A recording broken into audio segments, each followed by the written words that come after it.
सर्वांचं स्वागत करते छोट्याशा मिनी ब्लॉगमध्ये। तर सगळ्यांच्याच मुलांच्या आवडीचा पदार्थ म्हणजे पास्ता। तर तो आपण घरच्या घरी कसा बनवायचा हेच मी तुमच्यासोबत शेअर करते। इथे मी गॅसवरती कढई टेकवली, त्याच्यामध्ये 1 ग्लास पाणी ॲड केलं आणि त्याच्यामध्ये जवळपास 1.5 चमचा तेल ॲड केलं। तेल टाकल्यामुळे पास्ता एकमेकाला चिपकत नाही, म्हणजेच पास्ता चिकट होत नाही।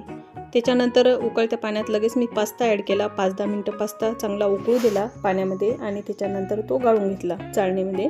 परत त्याच कढईमध्ये तेल ॲड केलं, त्याच्यामध्ये थोडंसं जिरं ॲड केलं।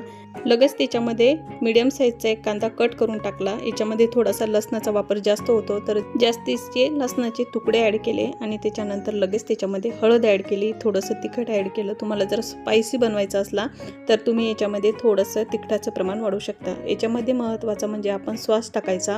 तुमच्याकडे जे सॉस अवेलेबल असेल ना तेच सॉस त्याच्यामध्ये ॲड करायचे, पण महत्त्वाचं याच्यामध्ये टोमॅटो सॉस येतो तर तो ॲड केला। त्याच्यानंतर लगेच त्याच्यामध्ये पास्ता ॲड केला, त्याच्यावरतून थोडासा सांबार ॲड केला, चवीनुसार मीठ ॲड केलं आणि इथे एकदम हेल्दी असा घरच्या घरी आपण मुलांसाठी पास्ता बनवू शकतो। कशी वाटली ही रेसिपी नक्की कमेंट करून सांगा। भेटूया पुढच्या रेसिपीसोबत, तोपर्यंत सगळ्यांना बाय।